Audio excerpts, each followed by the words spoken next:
गुरुत्वाकर्षण का सार्वत्रिक नियम क्लास 9th का एक बहुत ही इम्पोर्टेंट टॉपिक है। इस टॉपिक से हमारा एक क्वेश्चन जरूर आता है। तो हम आज इस टॉपिक को करेंगे गुरुत्वाकर्षण का सार्वत्रिक नियम। ये नियम न्यूटन नाम के वैज्ञानिक ने दिया था। उन्होंने कहा कि इस ब्रह्मांड में जितनी भी वस्तु वो एक दूसरे को आकर्षित करती हैं और इस ब्रह्मांड की हर वस्तु का एक दूसरे को आकर्षण गुरुत्वाकर्षण बल कहलाता है।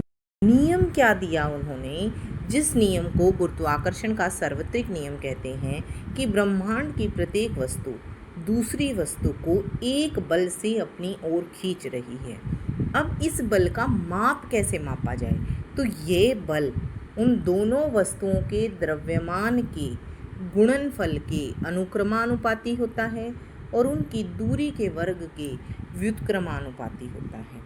गणितीय रूप में अगर आप इसे देखें, अगर हम फॉर्मूला में हम इसे रखना चाहें तो F is equal to Gmm/r²। F है हमारा गुरुत्वाकर्षण बल, M और M दोनों वस्तुओं के द्रव्यमान को दिखा रहा है।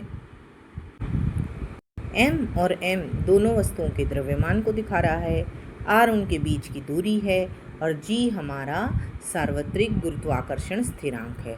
अगर हम डायग्राम की हेल्प से सीखें तो M1 या M जो है एक वस्तु है, बड़ा M दूसरी वस्तु है, बड़ा M ये हमारा छोटा M हो गया।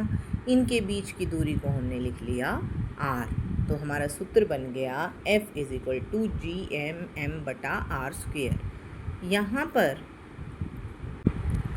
यहाँ पर ये जो बल है इसको हम महसूस नहीं कर पाते, हम कभी महसूस ही नहीं कर पाते।